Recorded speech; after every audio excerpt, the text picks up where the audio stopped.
I hear that on the ban, I shot the sheriff. Total foolishness. A foolishness? Nothing. Total fool. Just like You how, serious? yes, Muta, just like how Queen Africa say, "Daddy, don't touch me there." She here say, "A ban that Broadcasting Commission ban." No go so. No go so. But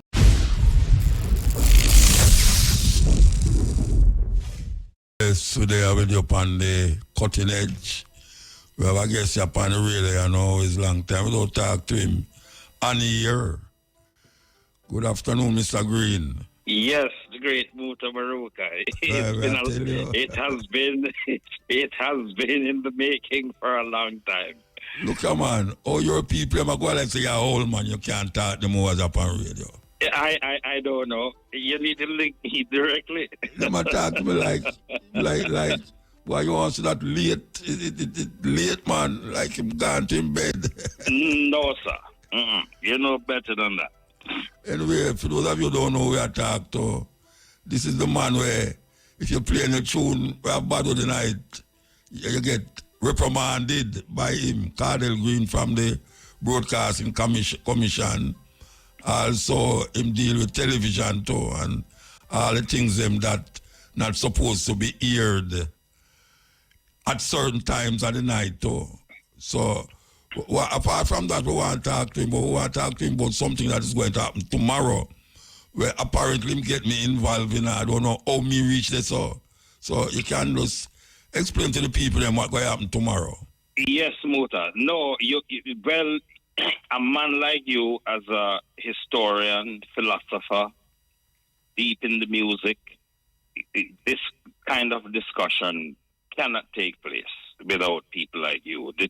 This is a public forum, which is going to be on the internet tomorrow from 9:30 in the morning to 11. And I want people to hear what we're going to be talking about. The topic is bridging generational gaps, safe and healthy consumption of content. And that includes music. Lots of weighty things here. Safe and healthy invites wide subjectivity. And this thing about bridging generational gaps is about the need for us to understand each other, the generations. It is very, very difficult for us to build a society, build a community, program radio and television, and even the social media, through younger people who are coming into the world with different perceptions, and we, the older ones who must guide or work along them, are strangers. We need to know what frequency the youths are on, what are they thinking, why they gravitate to certain lyrics, why they react differently to different lyrics and sound. In other words, we are picking up that apart from the fact that we do know that there is a problem, we do know that we have harmful content and problematic content. Apart from that, we also know that there is a lot of judgment that goes on. Younger people judging older people judging younger people. And we might not all agree on what is good or bad music. But I really do believe that if the generations start to talk together, we would understand that speech-created harms are real and challenging to address. And that issue did not begin with the current generation. Sometimes when we talk about the social issues and we talk about music and challenges we have with the music, we get too optimistic. Some of us in a certain generation too optimistic about the rightness of what we have to say and too pessimistic about what other people are saying, even if it sounds like foolishness.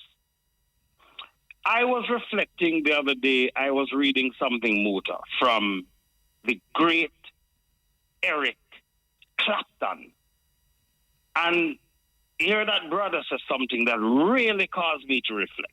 He said it took him more than 30 years plus many people dying. He saw people like Jimi Hendrix die, Janis Joplin die. 30 years, he said it took him, plus those people dying, for him to realize as an artist that he has a responsibility to society. So we definitely need to reason with the people who are 16 and 17 and 18 and 19, just finding their footing. We have to reason with them about the expectations that we have as artists, because a lot of these youth don't come out and say them project themselves or set themselves up to be anybody priest or anybody parent. They go through their own struggle when they're going studio, and them a go through for them thing, nobody don't see them. As soon as they come out with their music, everybody spotlight them. And we have to have a conversation with them to remind them about this phenomenal gift that they have as players of instruments, and to have a conversation about what is the purpose, really, of the arts. What's the purpose? Yes, you have to question through music and lyrics. You should challenge the status quo through music and lyrics. That is what Bob Marley did and Peter Tosh. You are supposed to reflect what is going on through music and lyrics, but you're also supposed to enlighten. And so the conversation really is there a lack of balance? Meaning, are we doing too much reflection? We are reflect wagwan. Whatever we observe, how we see man treat the mother, or we observe man treat a woman, or how man behave with them gun, what we got through in our socialization. You have a lot of youth who come and they put out the worst thing when certain people receive it. And you talk to them about it and they say, I am reflecting reality. But what is the point of reflecting evil if you are not at the same time seeking to enlighten and to question your own experiences? So that is really the context of this dialogue. And you ask me, how a man like Mutabaruka come into this? Who else could moderate a conversation like that? It requires a certain intellectual depth and diplomatic dexterity and also respect across generations. And I don't believe anybody would question that. Like I say something here. The idea of telling a youth, say, him reflecting too much. Most of them youth, don't see the music as, proper, Them see the music as a way out of poverty, a way out of getting a car, a way out of getting a house, a way out of looking for them family. So it's not like say them have used the music as music. It's a means to an end them a deal with now, say, why if them could have get big like this artist and that the artist say, and no matter what it takes, them go and go do it. So them have a principle that them a follow. Them have a thing where say it's poverty them a work with. So True. When you come now with your argument about, reflection of ideas and things, even if them don't see it in them community, them see it on the TV, them see it on the iPhone and the laptop and all them something there. It a bounce back at them, and them say, but this is something where them can use to come out of poverty. So how you deal with a youth like that who don't see it as music? Because nowadays, a whole heap of the thing them we are going on is not music. It's just something them do. And that something create a vibes and an attitude. And them get money out of it. And then them say, yeah, them reach there. True. How you deal with that? Well, by starting with saying, they are not the only ones who did say music that way. They are not the only ones who see other people and said, that is the lifestyle I want. They are not the only ones who said, I am only going to reflect what is my experience. This has been going on from time immemorial with music. If you go back to when Bob Marley was their age, there was a similar dialogue going on about whatever it was that he was communicating. Rude boy. Or exactly. And until people took the time to hear, not just hear, but listen to the message, they could have misunderstood burning and looting tonight. Right? I mean, if Bob Marley in 2025 had been 17 years old and released a song where him said, I feel like bombing a church, know that I know the preacher is lying. That ban. No question at all about it. That is not classic music. That is heresy. That is how it would be received. So we need to have the conversation. And the reason I pointed you to Eric Clapton is to make this is a massive artist, as you know. Massive. Revered. And if he says it took him 30 years and the death of Hendrix and Chaplin, this great artist, it took him all of that time to realize his responsibility as an artist. Then we have to understand that the youths are coming with a lot of limitations as well as a lot of capabilities. And if the conversation doesn't take place, all you're going to have is alienation. I want to tell you something. You said a while ago, and I will agree with you, and a lot of people listening right now will agree with you, what putting out right now, a music that, there's no melody. Well, I am telling you something. There are no youths who are 14, 15, 16, 17.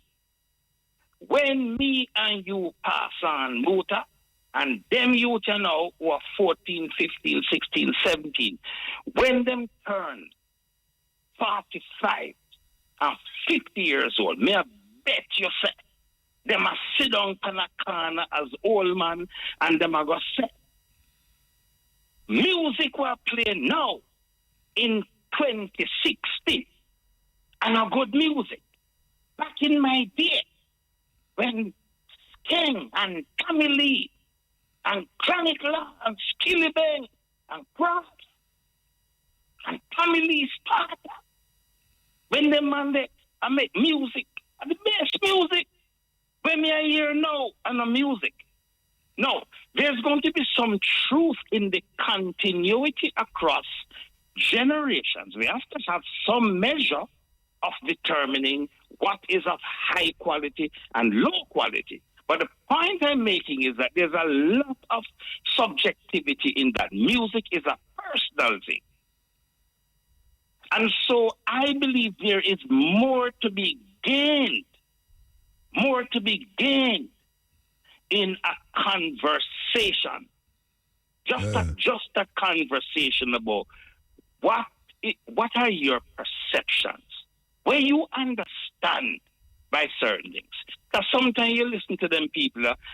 Just a few weeks ago, I was at the Jamaica Pegasus as a speaker at a big meeting organized by the Ministry of Culture.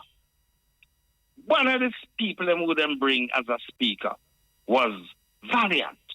It's the first time I sit down and actually listen to that youth on a stage. The whole thing was organized for young people.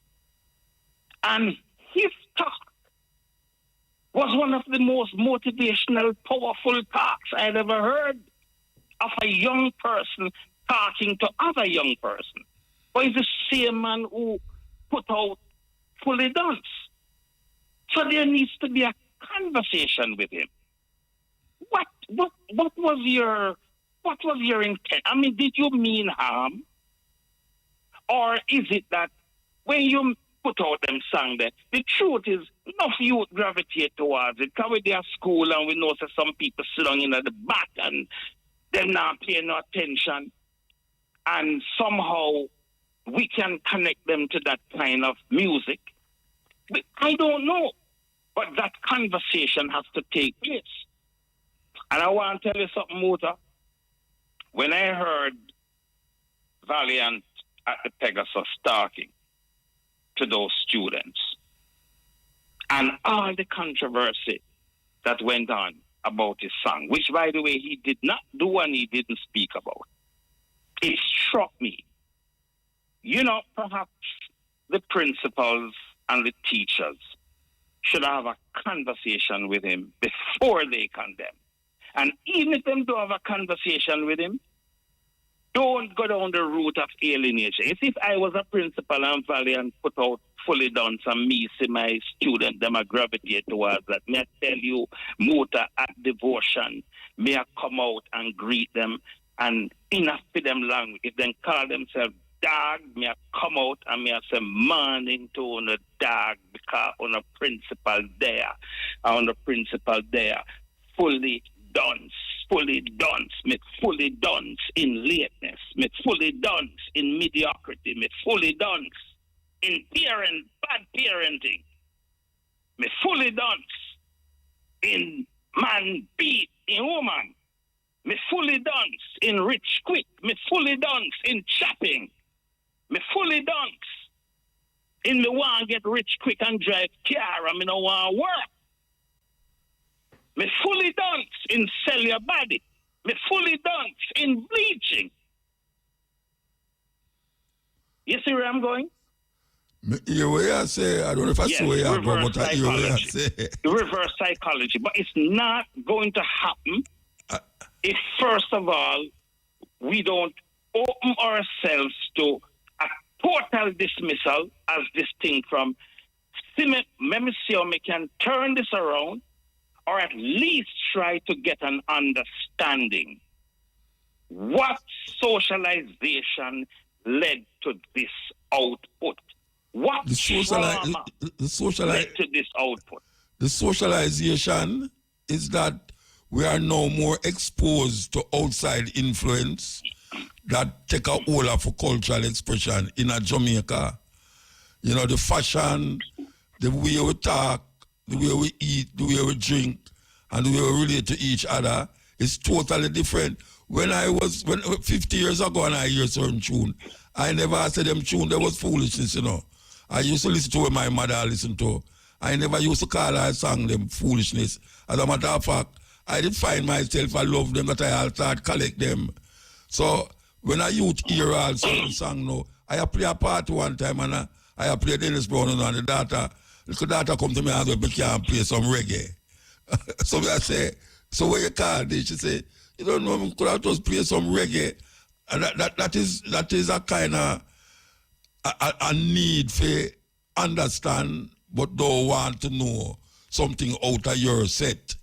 Because really and truly, I never used to complain about what my mother listened to.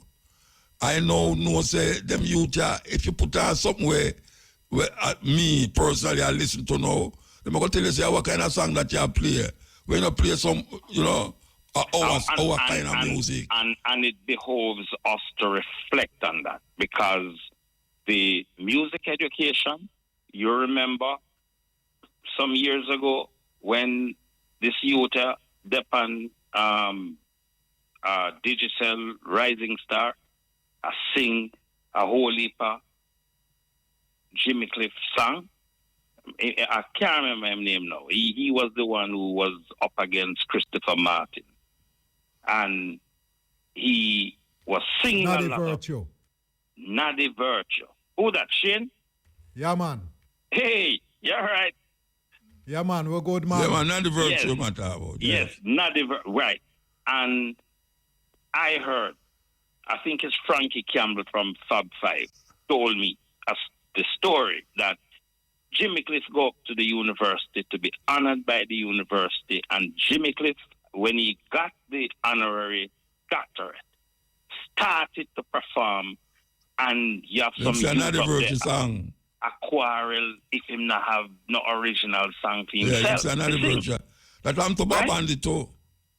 Well, it's music education, Muta. We talk about the youth and what they are lacking in. I agree with you entirely about your parents' music. I didn't grow up listening to my parents' music, because from the time I knew myself, my mother was a staunch 70 Adventist. So nothing don't play in my house that is secular music. But I know what you're talking about, because my daughter, when she was very young, me a play Burning Spear in my car, and even if she never like it, me turn it in a gimmickry and a dance, and I say I'm a favorite artist, and I flash my head like me have locks, and she laugh and she find it funny. And now you go and you ask her if she know Peter Tosh, if she know Burning Spear, if she know Heineke Mose, she going to say yes, but it's not her generation. So, but there are also a lot of different things that's going on now, Muta. You talking about parenting and relationship with your mother and relationship with your father in a particular context where you were parented. Whole heap of youth growing up now, they are barrel children. Them not grow up with the mother. Them move around from auntie to uncle to cousin. And even if they are in the house with their parents, they are strangers. They are on a device in their bedroom, and the parents are in a device in their bedroom. So that kind of opportunity to influence, particularly Muta at a very young age, when they sap up everything. Right now, you got to talk to a whole heap of parents, and what I'm going to tell you say, is how for them baby brilliant, because the baby don't even talk yet, and the baby can control the iPad and find them cartoon and watch what them want on TikTok and that kind of thing. There is I'm not wrong with that. The parents I use the picnic, when I want to say picnic, the daughter clothes, forgot the same dance where the daughter go. And sometimes the parents and the daughter buck up in the same dance hall and do the same kind of dance. True. You know, so all of that is something where we have to confront. But I want to go back to something. It's just weird that you mentioned Eric Clapton. I don't know yet what I hear. So you have to tell me, because you are the broadcasting man. I hear that on the band, I Shot the Sheriff. Total foolishness. A foolishness? Total fool. Just like you serious? Yes. Muta, just like how Queen Ifrica say, Daddy don't touch me there. She here say, a ban, that broadcasting commission ban. No go so. No go so. But no, me actually say, if you don't do nothing else tonight, you do something tonight. If you don't do nothing else tomorrow, you do something tonight. Yeah. Daddy Don't Touch Me. There's not a banned song by the Broadcasting Commission. So look, let me tell you something. I would have resigned if something like that happened. That would have been total foolishness. I Shot the Sheriff is not a banned song. No, there is no basis. You see, let me tell you something. What is happening is that you have a lot of people who don't understand context and word and meaning. Yeah.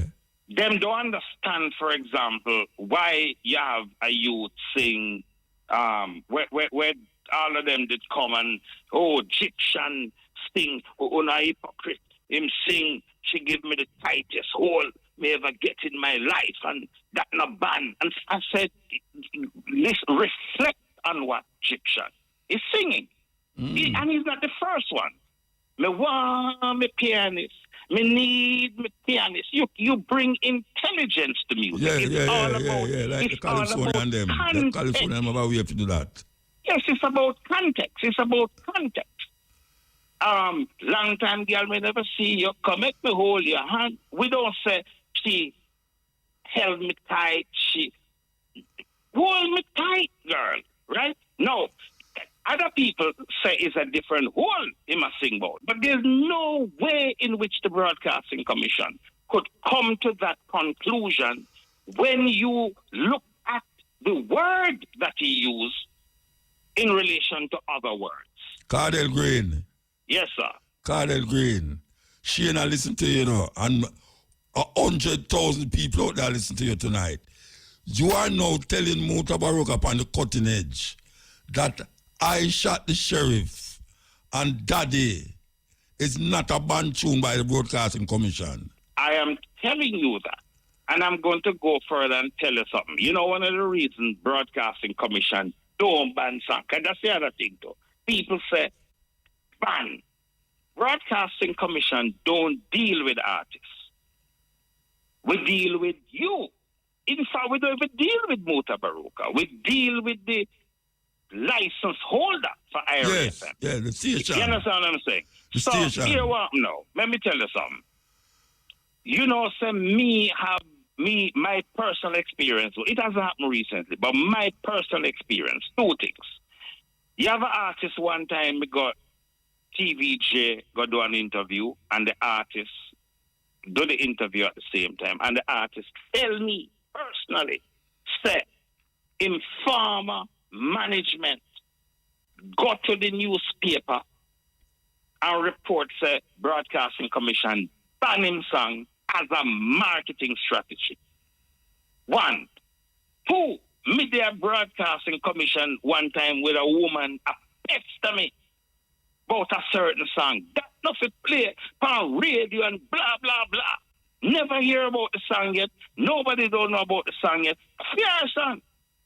She try create controversy. So banning a song is the greatest marketing gift that can be given to an artist. So that's the first thing that is foolish about the notion that Broadcasting Commission ban. We don't, and people come all the time, we must put out a list of banned songs. We don't deal with artists. You have a responsibility as Mutabaruka. Shane has a responsibility at your level, just as I did when I was on radio. And ultimately, the station owners, we are the gatekeepers. The artist is not the gatekeeper. The artist is not even the gate man. So we don't really deal with artists. We reference the artists, whether good or bad. So if somebody complain, Egyptian, she give me the tightest hole in my life, and that is slackness, and the Broadcasting Commission is obligated in law to look at it it's a quasi-judicial body, and to adjudicate. And the station is told, yes, we have examined the song, and for these reasons, there's no violation of any I understand regulation. you clearly. I understand you clearly. Yeah. Shane. Come on, may I hear you? Was Shane there? Yes, man. Me there, man. Shane, did you hear, or is you make it up, say, I shot the sheriff was banned? No, I never hear that. But me there do a little search because something in my mind, I tell me say there was a thing with the Queen Africa. Yeah, Queen Africa want to come to Queen Africa. Man, so I was told that Queen Africa song that it was banned. That I start to play the Spanish version. Yeah. No, sir. How could you ban a song that is saying Yes. incest? And that me I said to. And that me I was totally taken aback. Incest. A topic that is kept under the rug, and you have one artist. I cannot recall any other artist in the world, more so a female artist, to so frontally Yes. deal with a challenging topic. Yes. And, well, let me tell you something. The song I know come out when I was executive director at the Broadcasting Commission. So unless it was an executive director before me and another version of that song, there is absolutely no basis. Nothing said. Incest, daddy, don't touch me there. I'm going to tell on you one day, I swear. You're supposed to be my father. What in that could violate? And I want to tell you something. Let me go further. It would be a foolish holder of a broadcast license and a weak on-air announcer who would not challenge that openly and also through litigation. That to me would be the clearest case to challenge on the basis of freedom of expression not being violated.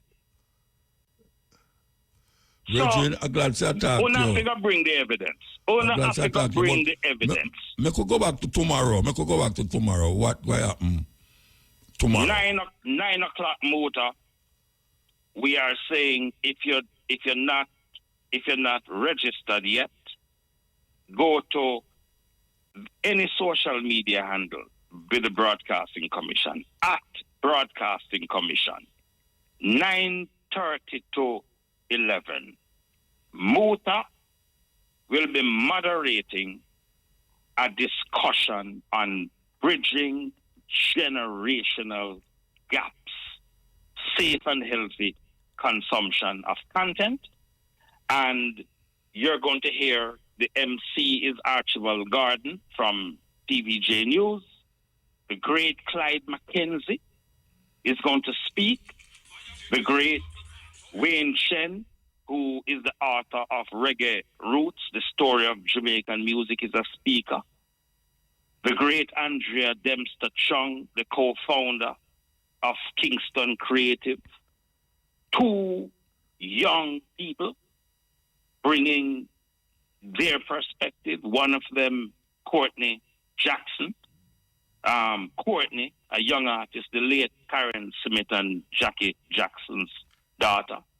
And then you have a youth who is the guild president up at the university, and a social media influencer and a young gospel artist named Perry Cummings.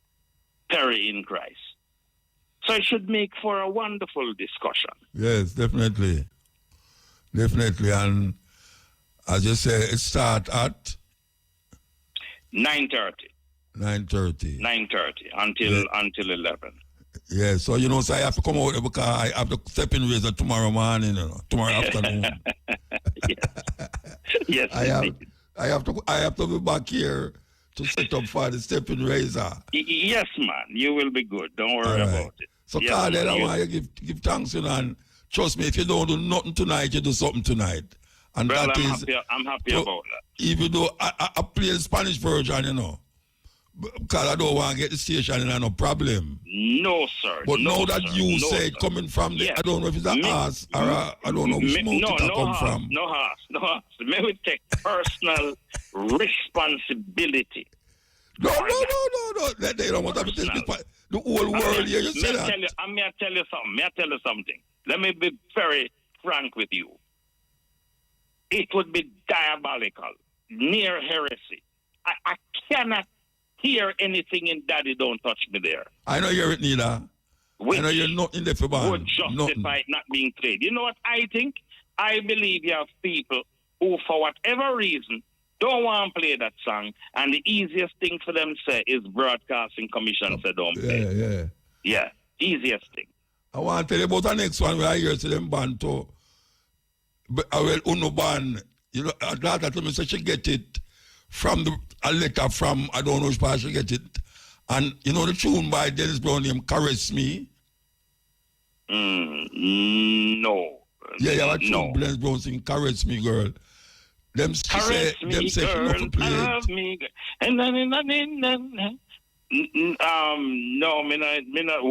all right. Well, you can go Google it when you don't talk, and tomorrow let me play it for you. So we want to give thanks, Cardell. We give thanks. Every time, anytime, Muta. Respect. All right, so tomorrow we'll deal with it. Shane! Yeah, man. Bless up, Cardell. One love. Yeah, Take man. it easy. All right. Okay, that was Cardell Green from the Broadcasting Commission. And the whole world hear him say it, I'm so glad that I bring it up, Daddy, Don't Touch Me There is not, and I repeat, it's not a band song. It can be played on the radio. I Shot the Sheriff is not a band song. It can be played on the radio. Take it, tell them, say, you hear it from Muta program. If you don't want to get yourself in no problem. Tell them, say, you hear it Muta program from the highest authority. The highest authority from the Broadcasting Commission. We're going to take a break. Ira FM really rocking,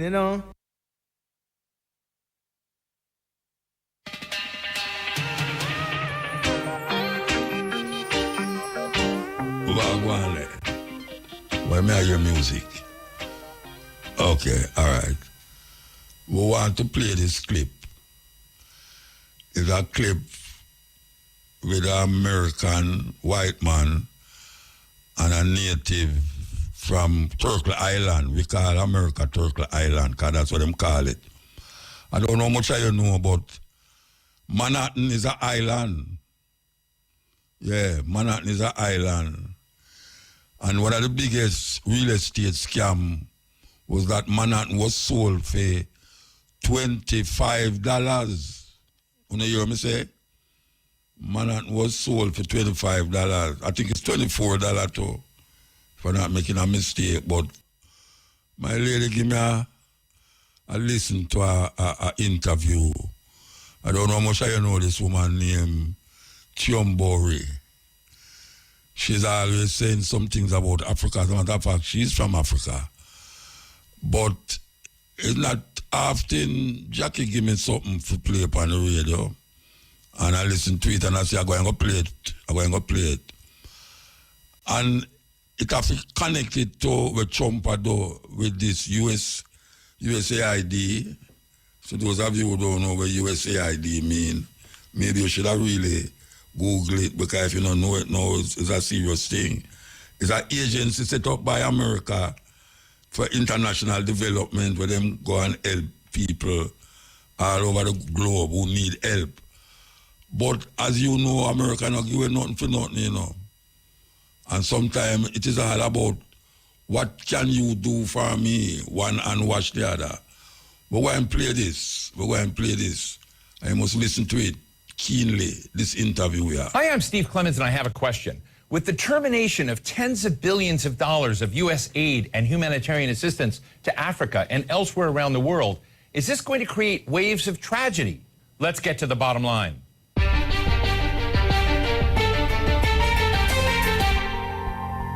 As part of its mission to downsize the U.S. federal government, the Trump administration has suspended employment of thousands of USAID workers and has terminated its programs and most global humanitarian assistance. There have been some exceptions for life-saving programs, but these are small waivers amidst an onslaught of huge, massive aid cuts. Africa stands out as the most impacted. But what may disappear? humanitarian assistance, infrastructure support, medicine and food programs. These are all substantial for countries like the Democratic Republic of Congo, which receives about $1.34 billion each year. Ethiopia, which gets about $1.2 billion. Sudan, nearly $800 million. And other major grants going to Nigeria, to South Sudan, Kenya, Mozambique, Uganda, and more. But some see a silver lining in this gutting of U.S. support for the continent. With aid, they say, there has been substantial political meddling and resource exploitation that has demeaned and sidelined African empowerment and economic growth. So rather than trauma with the USAID cuts, there could be opportunity, they say. Today, we're talking with Ambassador Adikana Chihombori Kwao, a medical doctor and former permanent representative of the African Union to the United States. Ambassador, it is terrific to have you with me in stage here in studio. Let me just ask you, if I look through the USAID programs, some of which have been cut off, in Congo, there's an aid group, Action Against Hunger. This is they're treating tens of thousands of malnourished children. In Ethiopia, food assistance stopped for more than 1 million people, as we've seen these AID cuts go into force, really across the board with very, very few waivers. How is Africa feeling this moment? Do you see this as a story of tragedy, or is there something else that we need to be looking at? I think there's something else we need to be looking at. There is need for readjustments. There is need for realignment. We need to understand the real reason why USAID is in Africa. And not just USAID, but other NGOs. You look at DFID, which is the British equivalent, and many other smaller ones. Their sole purpose was to act as if they're coming to rescue Africa. They're coming to fill in the gaps in government services, gaps in education, gaps in healthcare, gaps in humanitarian services. They're coming in the guise of addressing issues to do with human rights, issues to do with environmental protection and social justice. They are coming in claiming that they're introducing grassroots initiatives that are going to help the people. And so they use that as a way to go into the most remote parts of Africa. They're talking about government advocacy. When you look at it on paper, it all looks really good. But they're actually wolf in sheep's clothing. They are using that open access sounding humanitarian to constantly destabilize governments. I can tell you right now, the majority of African leaders, and not just African leaders, but leaders in the developing world, are celebrating the exit of USAID. I was listening to a program, I believe it was CNN, and I was jumping up and down. It was a government official from Hungary. He was echoing the same sentiments. He said they are happy USAID is leaving Hungary because they are always supporting opposition. Their form of government advocacy is supporting whoever can keep the government in a turmoil. So, Ambassador, let me just jump in here for you. This is a message that I don't think many Americans hear. I think many Americans believe, not all of them, but many of them believe that AID was essentially set up for philanthropic reasons, for dealing with the HIV/AIDS crisis, dealing with the various instabilities in the region, dealing with infrastructure deficits. But you're saying that there was something else as part of that package, meddling. A major meddling agenda, major meddling agenda. The majority of some of the workers, now the average USAID worker may not realize it, but quite a few of them are also operatives who are underground, and their major agenda is to destabilize governments, destabilize countries. If you think about it, their sole purpose, for example, filling in the gaps in healthcare and education, where is the change? Show me one country that USAID was in and education improved. Show me what country where USAID was in and healthcare improved. The social services they're bringing, it's peanuts. The American taxpayer needs to know the billions of dollars that are being given to USAID, a fraction is making it to the people. Look, one of the highest profile medicine programs is PEPFAR, which both Republicans and Democrats here in Washington are really having outcries about. It was one of the signature programs of President George W. Bush to try to respond to the HIV/AIDS epidemic in Africa. What's the view on that front? Let's look at what HIV/AIDS was used to do. We know of a program that was run out of South Africa where they actually were injecting people with the virus. The reason some of the AIDS virus spread as rapidly as it did in Southern Africa, there were some very dirty games being played on African people.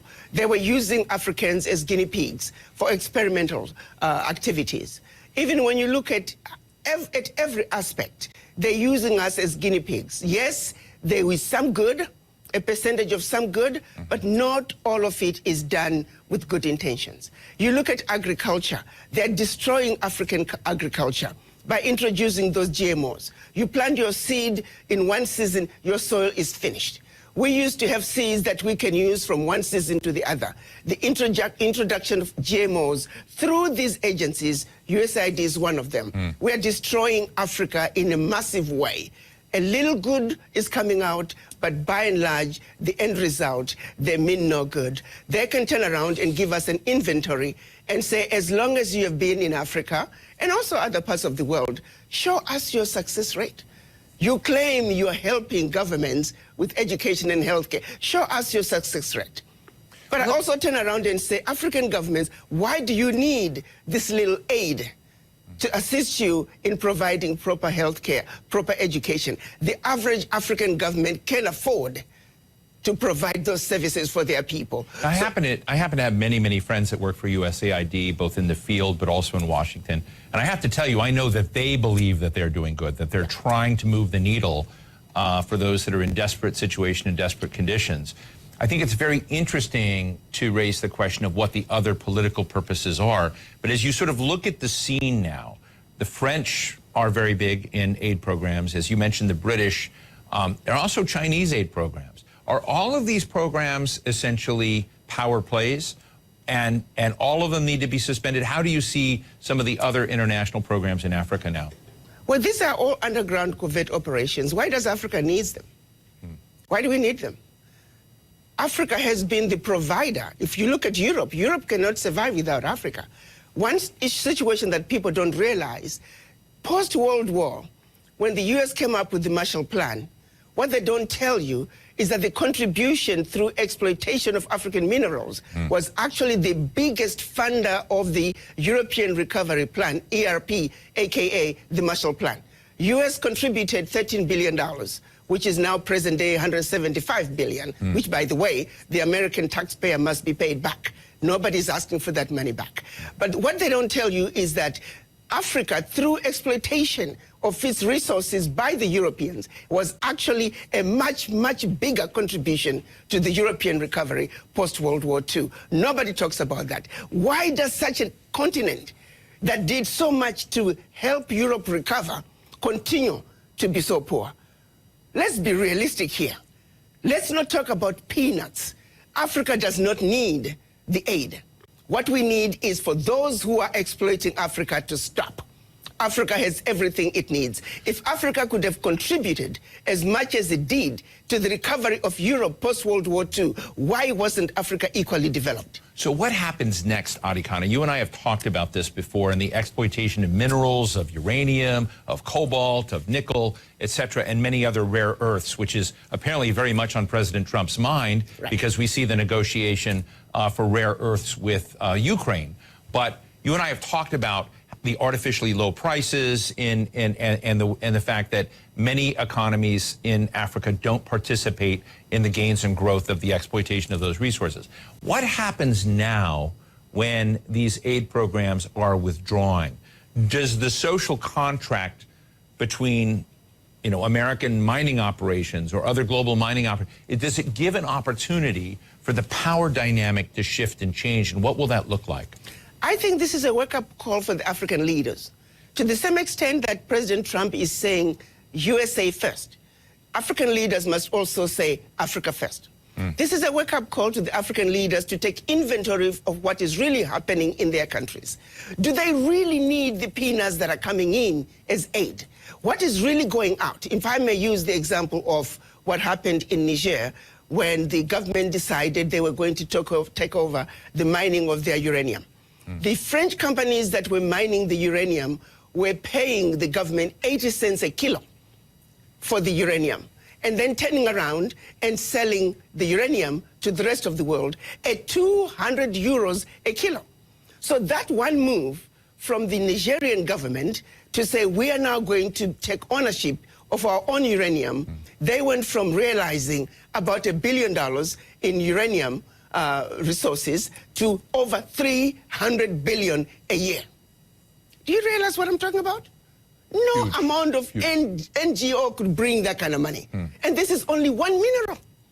Now imagine the country taking inventory of all their minerals and benefiting from their natural resources like the rest of the countries in the Western world.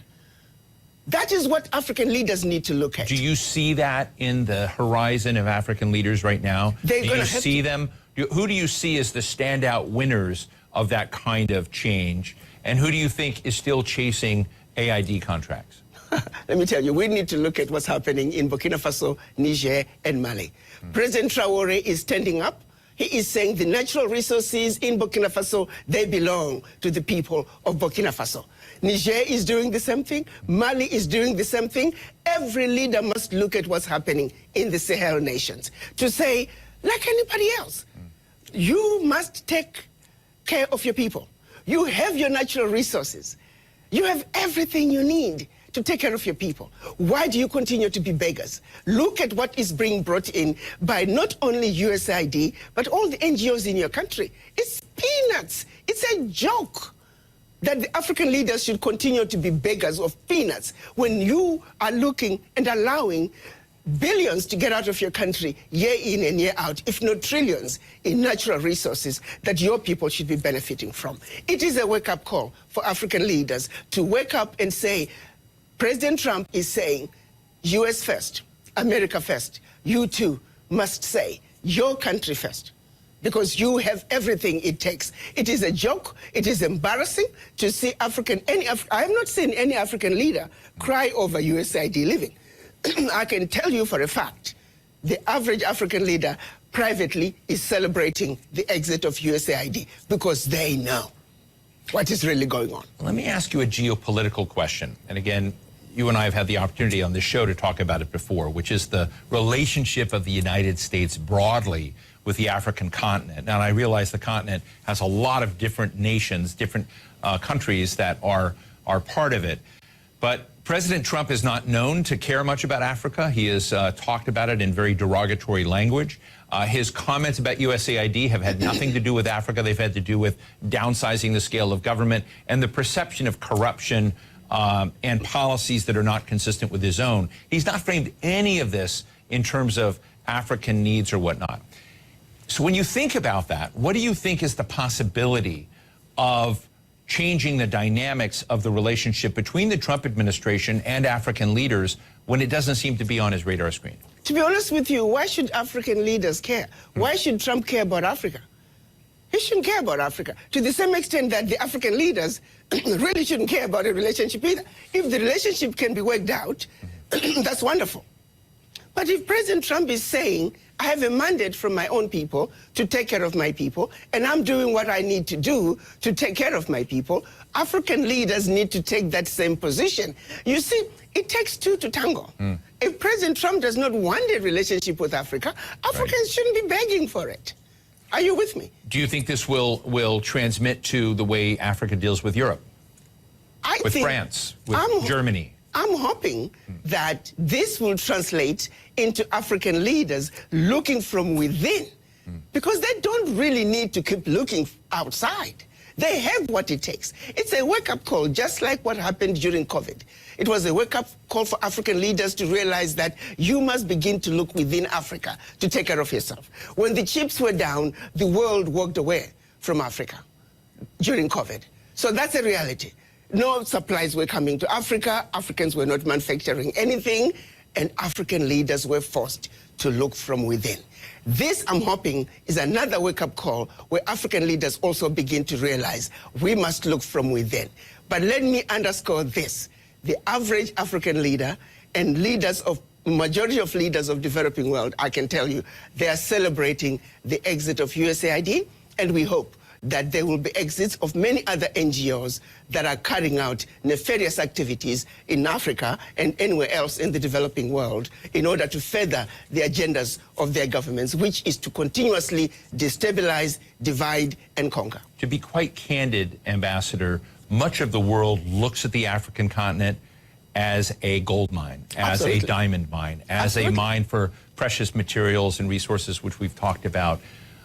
One of those other major powers, rising powers in the world, is China. Yes. China has huge stakes, and there's always been the narrative that America is not doing aid very well in Africa, that China is beating us. Bono would come out and say, hey, in all of the refugee camps and whatnot set up in Africa, even the tents say made in China, even though the United States may be providing the support. Yes. That there's a lot of both criticism and acclaim for the fact that China has been involved in recent decades in helping Africa develop its infrastructure and whatnot, to position itself better in Africa than the United States and maybe Europe have with regards to resource agreements in Africa. So is China the next villain in the story? Well, again, my position is Africans must take a position and protect their turf. China wants to come and exploit Africa. They'll get away with it to the extent that Africans allow them.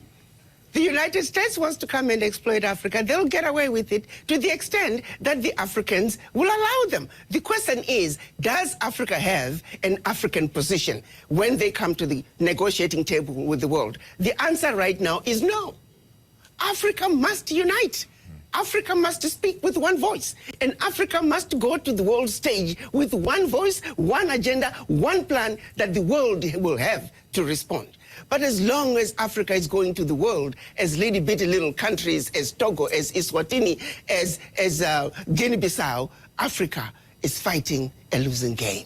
Africa must unite, and Africa must speak with one voice. That is the only way a strong, united Africa can take a rightful place on the world stage and be respected and stop the exploitation. Why is it so hard?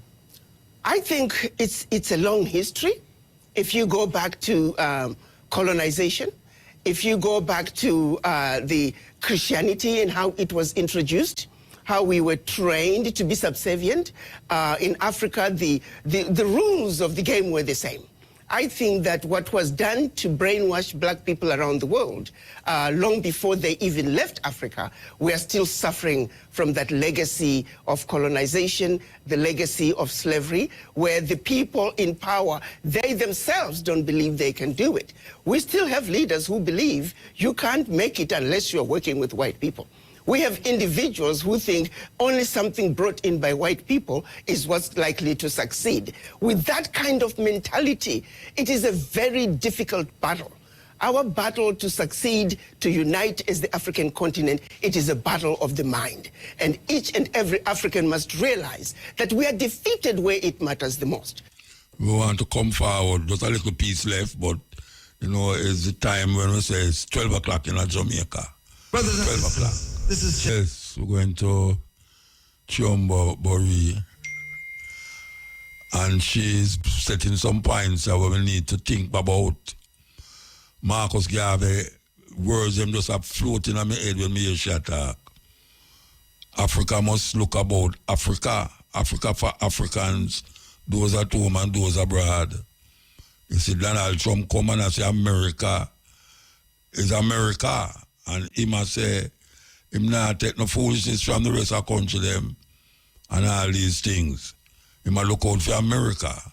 So why is Africa not looking out for Africa, but to continue to make these people come in our countries, our continent, draw out the mineral resources, and then colonize us again very secretly with them politics and them religion. So this sister is right on the button. Legacy of colonization, the legacy of slavery, where the people in power, they themselves don't believe they can do it. We still have leaders who believe you can't make it unless you're working with white people. We have individuals who think only something brought in by white people is what's likely to succeed. With that kind of mentality, it is a very difficult battle. Our battle to succeed, to unite as the African continent, it is a battle of the mind. And each and every African must realize that we are defeated where it matters the most, which is the mind. Brainwashed to the core. Brainwashed to not believe in ourselves and what we can do as individuals. Wherein lies the problem. It is the mind. I won't call them nationalists, but our continentalists are those that are trying to, as you say, take stock of their situation and raise up Africa and their nations by their own bootstraps to be less dependent on external countries and investment and aid. Is that flavor beginning to take hold? Is that sort of leadership being, is it more and more evident, or do you think you have a big lift ahead? I think what's happening in the United States through President Trump is going to make them realize that this is what you need to do. You're going to have to pull yourself up by the bootstraps. President Trump is saying, I have a mandate, America first. So you Africans, are you going to sit back and just wait and see the next move that President Trump is going to make? Or you're going to also say, I have a mandate from my people, and I'm going to do what I need to do. Take inventory of what you have in your country. Use it and use it wisely. No more begging. You don't need to have anybody filling the gaps in your educational system. You don't need anybody filling the gaps in your healthcare system. You don't need anybody creating initiatives in the most remote parts of your country because they claim that you, the government, cannot have access to that. How can somebody come from all the way from the United States, all the way from Britain, and access the most remote part of your country that you in your country cannot access? It is the most stupid thing. When you listen to the justifications and the explanations as to why they are there, it's a joke, and this needs to stop. Just finally, Ambassador, when you look at U.S. behavior retracting, we've just got a minute left, but I would love to know from you, what do you think about the UN? What do you think about the International Court of Justice? Because probably the contraction that we're talking about is going to happen in a lot of institutions. Do you worry that Africa will be worse off without those institutions? No, those institutions were created after the Second World War. United Nations, it took 4 weeks to create the United Nations. Why? In order to help the recovery of Europe. The World Bank, the IMF, it took 3 weeks to create them after the Second World War in order to aid in the recovery of Europe from its own self-implosion and destruction. So no. These institutions were not created to benefit the developing world. To the contrary, they were built to steal from the developing world. Their success is based on the failures of the developing nations where they have been stealing from. So no.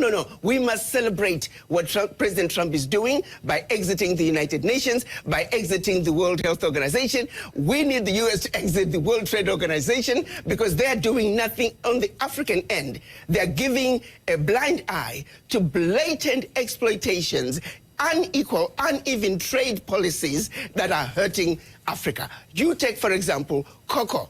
Majority of the cocoa coming out of the world comes from West Africa, and yet it's only recently that African nations were allowed to add value to their cocoa. The World Trade Organizations, we may have a sister in charge. Well, Ambassador Adikana Chihombori Kwao, grateful. Whenever I talk to you, it is a new reset for us to hear your very fresh takes on the world. Ambassador Chihombori Kwao, thank you so much for joining us today. Thank you, Steve, as usual, for having me. It's been wonderful. I always enjoy talking to you. Thank you. I appreciate your good work. Keep up the great work. Yes, Chihombori, shut out the thing, and you see, the problem with these things, is that when you tell people, say, Africa is a rich continent, they must say they know so much poor people there. And there's so much different aspect of it where you can look on. One is colonialism. Two is that these countries come like sheep, but them is wolf. Them come dig out your mineral resources, which is now the people them, the youth them from Burkina Faso and Togo and Mali and now Senegal are coming and say, but wait, we not get nothing out of this. All them do is send military going to your country in case of anything.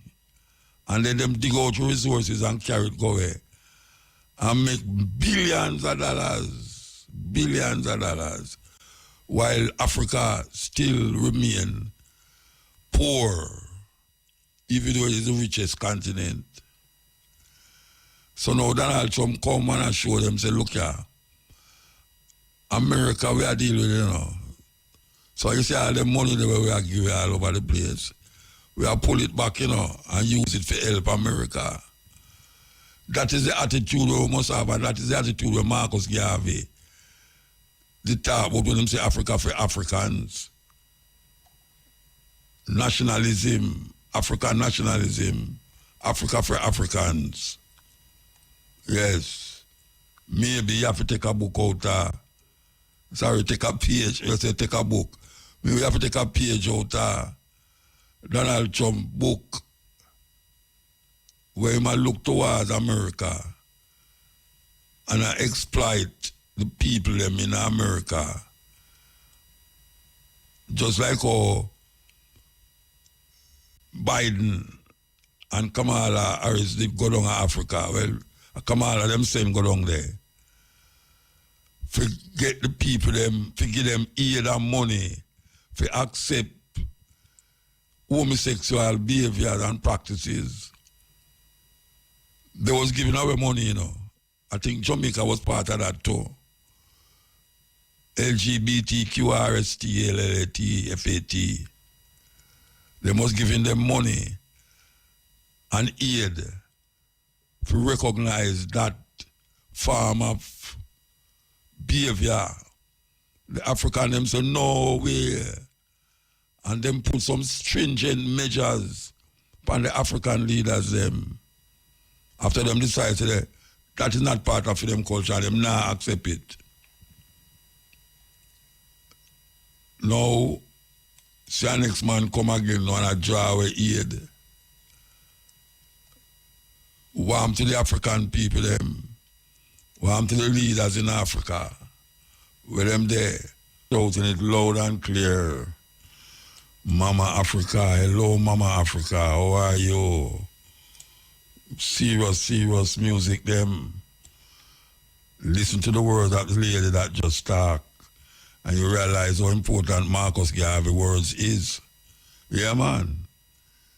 Marcus Garvey words is that should be steering these leaders. And also us up here too. Because the leader them up here so blind and deaf and dumb. And past the stage of stupidity. There with you, I hope you're still there with me, you know. I hope you're still there with me. We want to play this. Well, if people don't know what is going on in Africa, and it might look like nothing is happening, but there's so much things that is happening in Africa right now that we need to keep up with it, you know. Like we're going to play, so now we're going to play this. Listen. What if the next big breakthrough in energy didn't come from a Silicon Valley lab, but from a workshop in Zimbabwe, Africa? Imagine a car that never needs charging, unlike Tesla or internal combustion engine cars powered by fuel. These new cars and a racing motorbike are being powered by something called microsonic energy. This is the reality of Zimbabwe-born inventor Maxwell Chikumbutso, a 44-year-old man and a high school dropout. The vehicle uses what we call the microsonic energy device. Microsonic energy device, which is the device that I personally invented in 2009, which harness radio frequencies, converted it into energy. As you know, radio frequencies, they are measured in nanovolts, meaning to say that less than a volt, they are just like nothing. But we find a way of harnessing it through the creation of the 70% of the components in the microsonic energy, which I have tailor-made to have designed. So with this car, you can also use it to power your house. It is a moving generator. When you drive from work back to your home, you can connect your power cable, then you can power your house. It gives you 15 kilowatts power to power your house. The microsonic energy-powered vehicles and motorbike will officially be launched by the President of Zimbabwe on February 10th, 2025. This car's promise an unlimited driving range, top speeds of up to 220 kilometers per hour, and the ability to power your home just like a Tesla, all without ever having the need for even just a single charge. But his journey hasn't been easy. Years ago, Chikumbutso was poisoned in the US, losing his business partner in the process. He even received threats on his life. Despite these challenges, he persevered, driven by a belief in his vision. We were poisoned at that time. Dr. Teddy didn't make it. He died in January 2017. I survived by the grace of God. So I was always in Zimbabwe and United States of America until SE heard about myself. Then he invited the president, yes. Then he invited me to come back and put my base in Zimbabwe. So right now I'm based in Zimbabwe. Best advantage, they put it, the driving range is unlimited. I charge where I use with my kids. I'm going to driver for the next 20 years. And the motor carriage at the upper market, it's a Samurai number plates.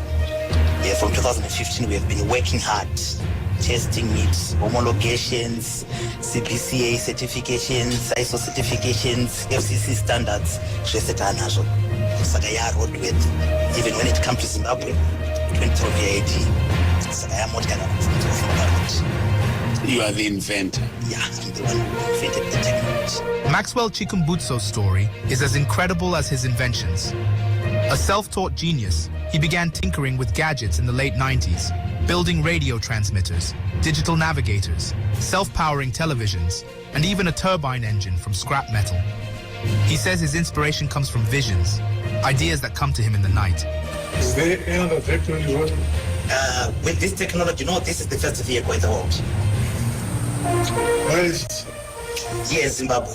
This is the only thing. It's more than 3 million. I said, let them eat their 3 million. Come here, eat something. This was a presentation to the president of Zimbabwe, who has been the financial force behind this project. But the microsonic energy-powered vehicles will officially be launched on February 10th, 2025.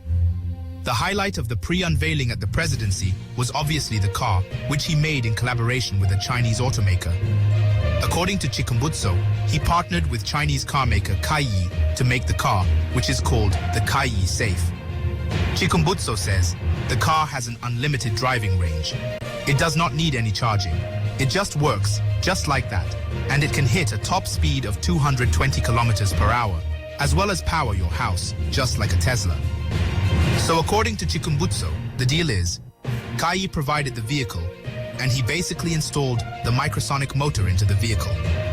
If fully produced, the vehicles could cut Zimbabwe's fuel imports, and Chikumbutso suspects that the oil and vehicle manufacturers in the United States could have had a hand in his poisoning. Soon, Zimbabwe will launch to the world what her young minds can do for the country and humanity, said the president. Please support our effort to scout the internet and bring forth uplifting updates about the mother continent every now and then by donating a super thanks of any amount. Yes, that's what's happening in Africa. Too much time we hearing the bad things and the this and the that. But imagine, Tesla is the thing now. By the way, you hear them do with Tesla. For those of you who don't know, Tesla is a car. I saw one of them out here too, a white one out here, Well, apparently, many people demonstrating against Elon Musk all over the world, not only in America, all over the world. Because not only that him make a Nazi signal on stage, him also attack against South Africa now because him make Donald Trump start to lick in South Africa. Him being a African, born in Africa, South Africa, and was privileged.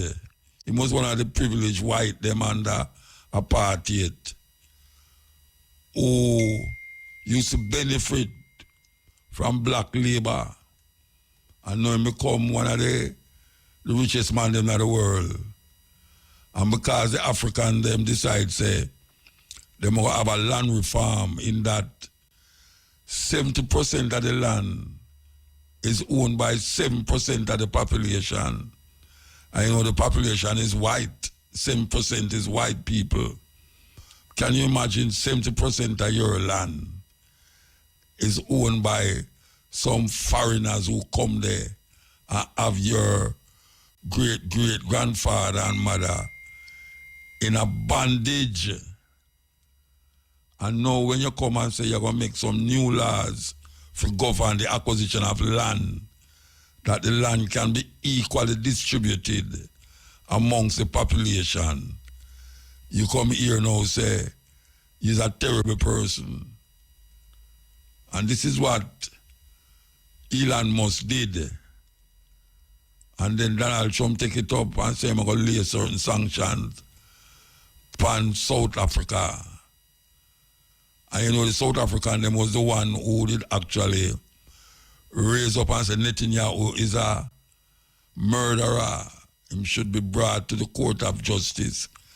And they did carry him to the court of, the International Court of Justice, criminal court, and say him is a criminal.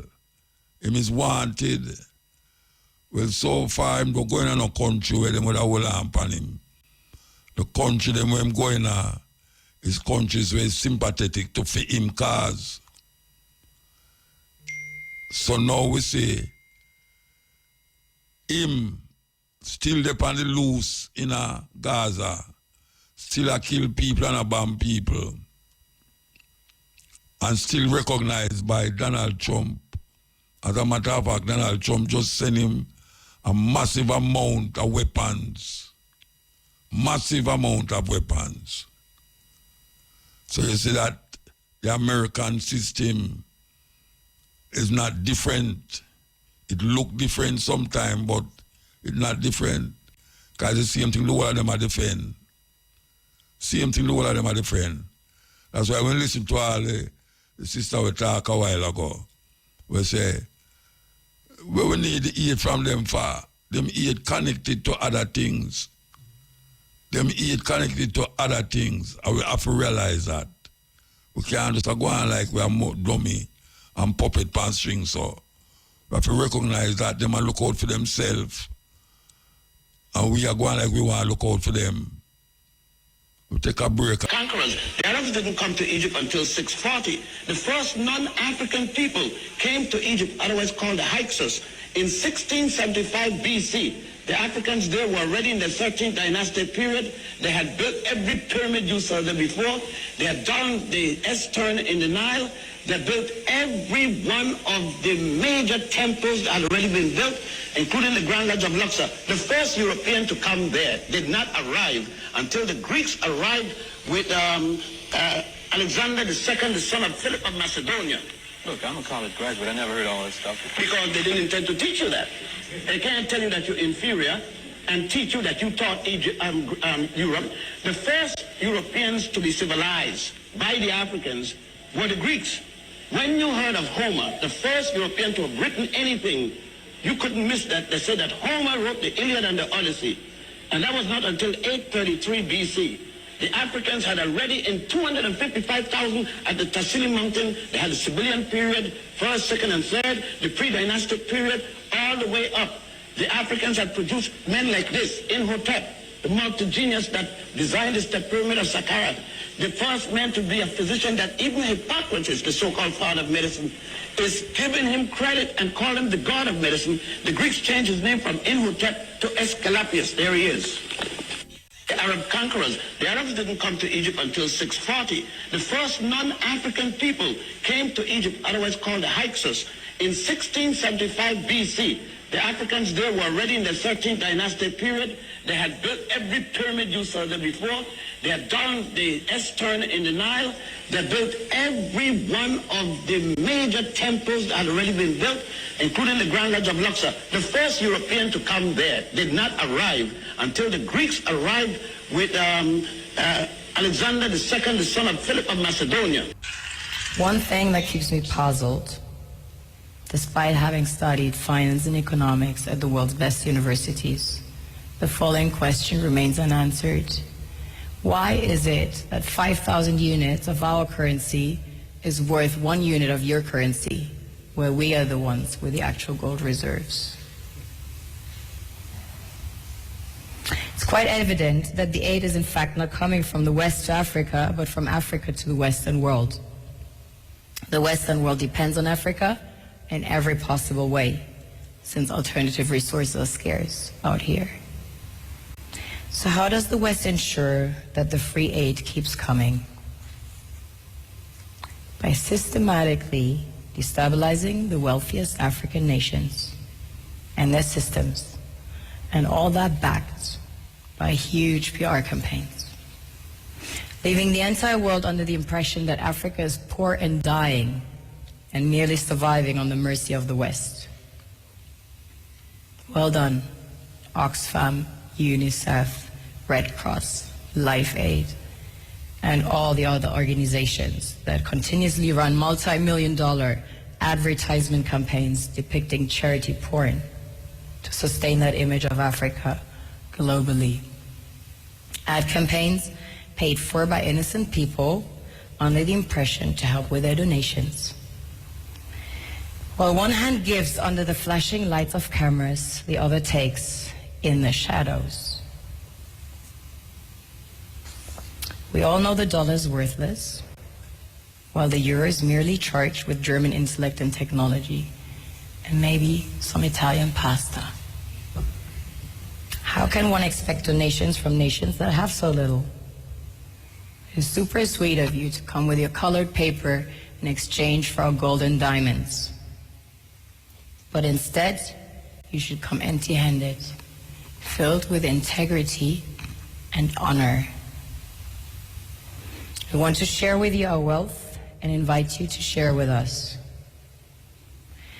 The perception is that a healthy and striving Africa would not disperse its resources as freely and cheaply, which is logical. Of course, it would instead sell its resources at world market prices, which in turn would destabilize and weaken Western economies, established on the post-colonial free meal system. Last year, the IMF reports that 6 out of 10 of the world's fastest growing economies are in Africa, measured by their GDP growth. The French Treasury, for example, is receiving about $500 billion year in, year out in foreign exchange reserves from African countries based on colonial debt they forced them to pay. Former French President Jacques Chirac stated in an interview recently that we have to be honest and acknowledge that a big part of the money in our banks comes precisely from the exploitation of the African continent. In 2008, he stated that without Africa, France will slide down in the rank of a third world power. This is what happens in the human world, the world we have created. Have you ever wondered how things work in nature? One would assume that in evolution the fittest survives. However, in nature, any species that is overhunting, overexploiting the resources they depend on as nourishment, natural selection would sooner or later take the predator out because it offsets the balance. Yes, we decided we're going to take some phone call. Eh? Okay. Yes, Mandingo. Yes, Muta, but long time I wait. Anyhow, we still celebrate my birthday, which was Tuesday the 18th, and my daughter yesterday, Wednesday the 19th, March. Me still celebrate my birthday, which was Tuesday the 18th of March. Yeah, man. Yeah, okay, and my daughter, which was the 19th of March. Okay. Anyhow, so you're about 89 now? No, man, 16. 16 years old. Yeah, man. Okay, all right, sir. Yeah. All right. Wednesday, the 12th of March. You know the saying, today for me, tomorrow for you. Yeah. Keith Rowley, the Trinidad and Tobago Prime Minister, African, announced in reaction to the British decision that as from the 12th of March, people from Trinidad and Tobago have to have visas to come to Britain. While in the 1990s, the boy Tony Blair and the Home Secretary David Blunkett stopped Jamaicans from coming to Britain without visas, right? And none of the people from the other islands protested and said anything. But now, Keith Rowley, who is stepping down as Trinidad and Tobago Prime Minister, is vexed and cursing the British for now saying that Trinidad and Tobago citizens have to have visas, like Jamaicans, to come to Britain. You see the double standard. When it never affect them, it was no big thing. But now, I say, Britain wicked and that type of thing. Yeah, man. And we know, say, when they bring it against Jamaicans, the boy Tony Blair and David Blunkett, it's racism. Because the vast majority of Jamaicans are Africans, as we know, and that type of thing. In fact, I have a brethren in Trinidad that when him and him Trinidadian wife used to come, he must get visa, and his wife, even though Trinidad and Tobago is a republic and Jamaica is not a republic up to this day as we talk, he had to get visa. So now, since the 12th of March, them in the same discrimination thing where we having as Jamaicans. And we know Jamaica must become a republic. We can't be so-called independent and have a foreign European as our head of state. And PNP and GLP are play around with this thing with all kind of excuses not to get rid of the slave mentality. And we have to get rid of the Privy Council too. How can we have be independent? That keep it up, you know, the PNP has said them now accept that unless it's connected to the Privy Council. So they must have an international court of justice right on in the Caribbean and so. Yes, the Caribbean Court of Justice, the CCJ, we know that long time. It's long time that to go on. We already have that. Jamaica must become a thing of that. And there's not supposed to be no hold up. But it shows the slave mentality of both PNP and GLP. They still have Jamaica, which is an African country, see, built by the blood, sweat, and tears of our African ancestors. See? Right? Not a republic. Trinidad and Tobago Republic, Barbados Republic, Dominica Republic, Guyana Republic, in the land of Marcus Garvey, the greatest African leader, not a republic. None of that. So we just have said that out there straight up and thing, you know? Yeah. And thing. And we have to say condolences again about the sad passing of Cocotti from Occupy the man. Yeah, man, you know. Know him from when him just coming out of the business. Because a Danny Dredd, my brethren from Greenwich Farm, I play John Sound, Volcano, in a Clarendon, a Veer, and Cocotti. As I hear a youth, I sing from the sound, and then say the youth a bad man, and say, you have to come check John Joe, and the rest is history. You know what I mean? So I have a sound system, Cocotti, get him highlight. So big up Danny Dredd, my brethren from a long time, we used to play the sound, Volcano, and thing. Yeah, man. And Keir Starmer again, man, people them revolt, man, even him own MPs, them force him to back down. Because what Keir Starmer and his people were trying to do is to stop giving money to people who are disabled and mentally ill, to say that they must work. But the Labour MPs so vexed about the horrible nature of that decision that it forced to back down, so that the disabled people and people who are mentally ill will continue to get their money, what you call PIP. Personal Independence America now with Trump and him friend them. Yes. But draw money from the veteran them and people who disabled and all them some there. Yes, so you see, same type of thing where Trump doing. I you see how them renew the slaughter in Palestine with full backing. No From difference Trump. between Democrat and Republican, as Malcolm X said. Same yeah, government. man. Same government. You know, same thing in Jamaica, PMP and GLP. 6 or 1 half a dozen of the other. You know, play the people them. Yes, you know, serious thing. You know. Yes. So and the fight goes on to keep the Marcus Garvey Center in Nottingham in our hands still, because, you know, as I told you, they're trying to take it away from us, just like the Bridge Park Community Leisure Center in how far that Stonebridge. reach now? When am I say? Well, it's still out there. The battle is still going on, both in Nottingham and in Stonebridge thing there. So now if you keep you posted, so you know what happened. So the battle is still going on.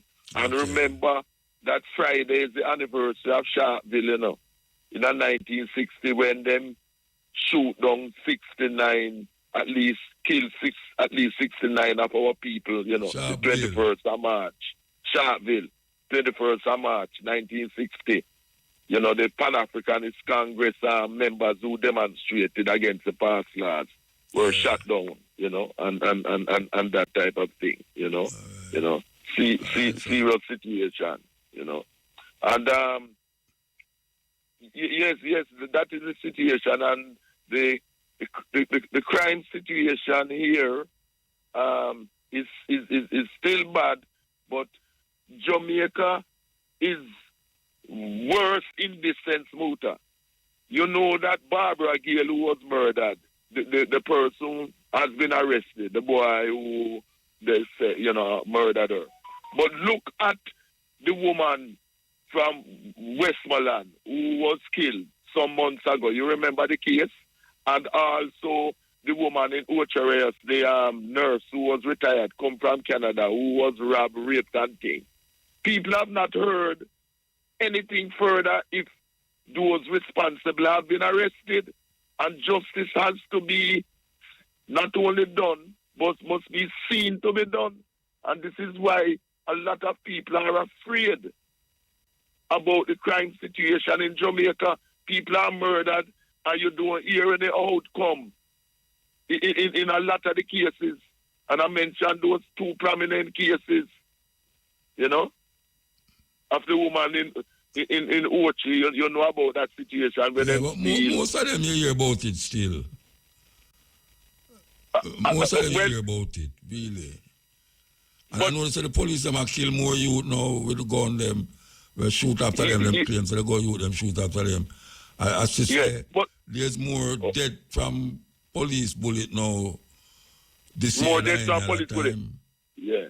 But can you tell me what has been the result since the murders of that woman from London in Westmoreland and also the lady in Ocherayas? I don't know what did happen. Well, can you check out those 2 cases there? Because we have some people who return to Jamaica to live after years abroad from England, States and so. And them say them afraid and regret coming back to Jamaica because they have been robbed, they've been here and things. We just have to say. Meanwhile, you have said that enough one may see come from England say why them well want to come back at them yard and then come back and buy a house all over the place. St. Thomas. Yes. In a long Ocho, you say. Enough ones. Well, ironically, 2 of the people who came back in the 1990s is in the Ocherayas area them live. And them now say, them did glad like those we are talking about, but them now say, them sad because they have been victims of robbery by gunmen in them yards. Them say in the last 15 years or so, the situation, them used to feel safe, because crime everywhere. But them, in the last 15 years or so, the robbery and gun thing has made them scared, and they have been victims. Yeah. The gunmen come in at them yard and they say his boys in at them 20s and 30s. We are doing that. 18 too. And yes, you take the word out of my mouth. One of the cases them say is like an 18, 19-year-old. Yes. So it's a serious situation where we can sweep under the rug, Muta, as you know. Because progress happens. People need to feel relatively safe where them live. You know what I mean? You know? So, yeah, so next time, please, make some check and let me know the result of what happened to those responsible for the murder of the lady they wrote in Westmoreland. And also she know anything about it. She know anything about it. Oh, no, I don't hear anything further, you know. I'm saying no hear nothing further. We hear the news and then we don't really hear no follow-up. Exactly, Shane. Exactly. My point. All right, don't hear nothing about, we don't hear nothing about who killed Tabby Diamonds. We don't hear the outcome of the murder of Bridget Tabby Diamonds. Kill the brother who killed him. But we need something official, Muta. We know what you mean, because we kind of hear them down there too. But we need official declaration. And that we want. Yeah. And that's why I say it. Where's the official way to talk? You mean from the authorities? Yes. We want the current administration, the GLP administration, the Minister of Security and the current police to make official declarations here about these questions that I have asked about those murders. What are the results? If the people have been caught and so. Well, I don't know if my source is official, but I consider it official when them say them kill the brother who kill him. No, I want it more I know official. from police I hear it, but I know the one them who. No, I want it from the police. I want it from the police, Muta, straight up. Okay. And in the other cases too. I want it from the police, the commissioner of police. I Mandingo want it from the commissioner of police. Right, and that's in paper though. We account to I and I. And we rule. And we are the people, as Marcus Garvey say. All right. All right? Yeah, blessed love every time. Yeah, man. Yeah, man. Blessed.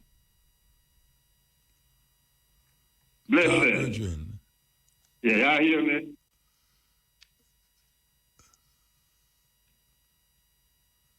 Blessed. Talk hard, man, I go cut you off. Oh, yeah. Yes, Muta, blessed. Blessed man. Yeah, man, yeah, I hear me clear now. Hear me, I say no. See, like how, me see the artist never get back in visa, you know. One particular get back in visa, you know, and one particular that's right. See, Cartel get back for you over there, would you get back for you? See, some of them know how Popcorn can't get back for you. Visa. You ask me that? Yeah, so you identified still, you don't know. See, me don't say. No, I don't know about Popcorn and visa, Rasta. I never even know about Popcorn and no visa. You never hear that? No, I not listen.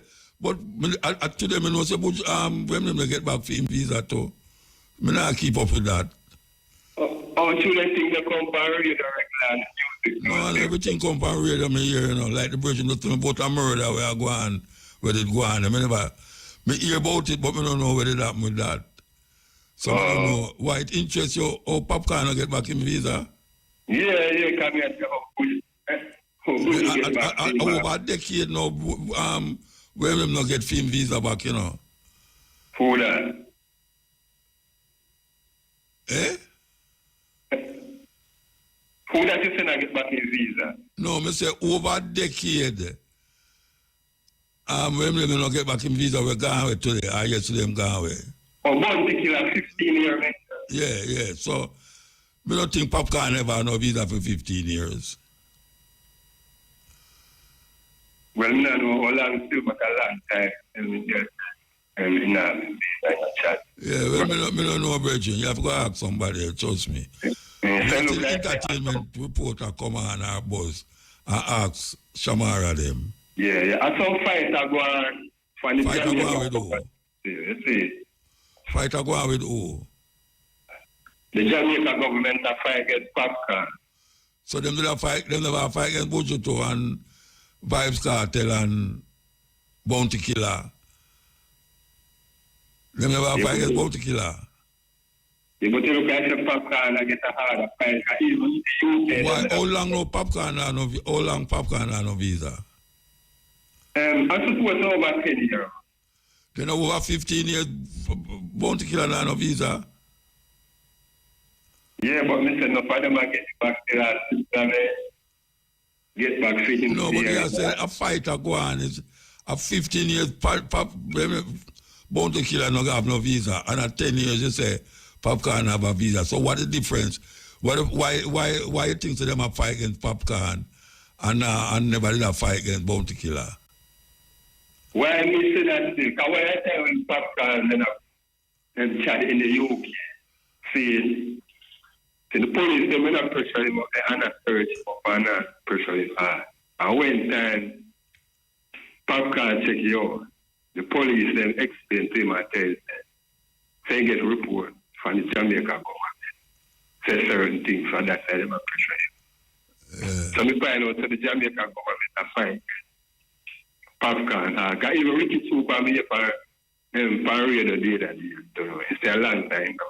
God, the US tell it that they died at that time. See, and they say a funding time. The Jamaica government fight against him. Can I say, well, that time they got embassy, them men ask him about short man, this and that, and enough things. So I say enough injustice are going on, guys. So what do you think about Bounty Killer and Fame one? You know, think them will fight against him too? Yeah, they will fight against him, yes, because they're 15 years. But him get back a visa after 15 years. Eh? Bounty Killer get back in visa after 15 years. Yeah, after 15 So maybe Popcorn will get back Fame one after 13 years.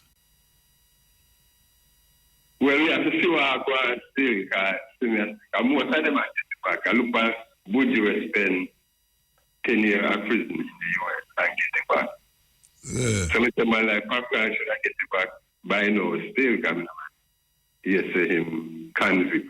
Well, I don't know, Bridget. I don't know them things going on. It's not really, it's not something where me sit down and murmur about and call radio station about. Now, when you through them things in the public still, so we have to talk. No, I'm not saying no, but I'm tell you, say, my priority is not that. To be honest with you, my priority is not that. Yeah.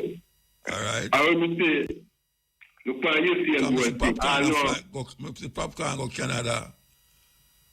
Yeah, man, you go Canada. You go England. Yeah, man, I go England, but at the US. Yeah, but there was a time when Bounty Killer couldn't go nowhere. Yeah, because even the UK, a long time, Bounty Killer never chat the UK. No.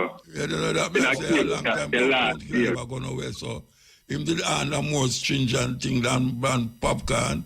Because at least Popcorn could have fly to Canada in a private jet and all them something there.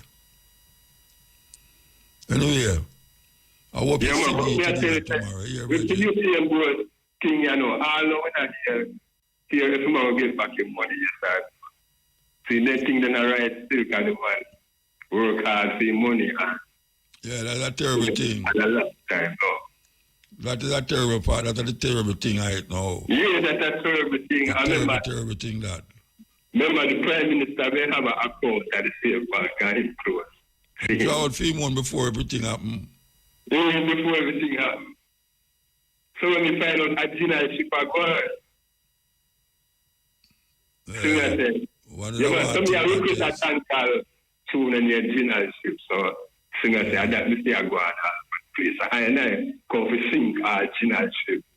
You see what I say? Yeah. See what I say? We don't have a general ship thing. So all of who we are sailing at them tonight. I and I go sink. You see what I say? Yeah. Yeah. All right, sir, give thanks. Well? Aya. Yes, I am on. Speak, Aya. Wagwan. Muta. Yeah. What's going on, Aya, man? I John from Dallas Mountain, you know, man. I tell I being here, I hear you up, man. Continue, Jaguan. In a day, man, at least you, man, in a year, Sean Diaz, man. After me, I you, from 1972, you know, me, I tried right round Jamaica, I tell I being here, you know, profile and all them, man, you know. I fire all them, man, as youth, man. What do I name? I John from Dallas Mountain, man. Okay. Remember me keep the 7th of the 7th, 1977, I being here at Dallas Mountain, you know, man. I remember. Yeah, you shot all over Jamaica and I being the man. Yeah. Yeah, all in the same 70s, the man on the trad all up a Willowfield, all a being there when Burger ready to beat up Rasta and take a Rasta in at them time, the man, that time we are youth. We have to run. Eh? We have to run left them. Yeah, man, I tell you, man. All over Jamaica, me I shot now being here, man. I only tune in, you know, since a long time, you know. So which part is there all a while? Nothing I is the St. Andrew, man. The last time you see her when you have the thing like Kingston Technical, you know. Okay. Which part of St. Andrew you live? Well, where you come at the thing over in a Dallas Mountain, you know. But where me buy the place. St. Andrew, but over the other side. Yeah, man. Say that again. Me live at St. Andrew, but at the other side. Me know, man. Me know. Me there in the East Rural and in the West Rural. Okay. Yeah, man. Me there nearer to the peak. Yeah, me know. Remember Dallas Mountain, man. Yeah, man. I'm going to hear up all eyes. I am so flying and all that, man, you know. Because remember, myself, profile, you know, in them time as I tell I didn't him touch the job, I'm good in beat as I tell lion, you know, man. Well, we used to beat the gold, man. I still beat the gold. Yeah, man, as I tell lion, man. We give thanks here, man, and thing I know that things going on, man. Yeah, man, we're still there, man. I got through, you know. Yeah, because we fight the revolution from them time till this time. To me, you know, you come up and stand up almost like Marcus Garvey, you know. Yeah. Yeah, man. All right, so give thanks, Bridget. Yeah, man. I'm here to fire and here to profile and all them, man. I'm mother fire the around of Portland, you know, because she always talk about the backlash otherwise, you know. Yeah. Yeah, man, big up mother fire from them longer time, because when I tell you, she passed away, you know. She dead, you know. Eh, when? She dead, man, about 2-3 weeks ago. Well, I never know, man. Yeah. Because when I time, you know, our father and I being here steer town of St. Anne's, you know, because our father was a Rasta, you know, man. Yeah. Yeah, he at them time they find all neighbors, all them, man, they about the Bongo Thomas and the Bongo Gratto, all them, man, at them time them come like the teacher for I. Yeah, because I always like to them on nigger side, you know, because pure culture and talk, you know. Yeah, nigger side, yeah, man. Yeah, man. Right, so give thanks to the Mutabaruka, I tell Naya being guy. Every time.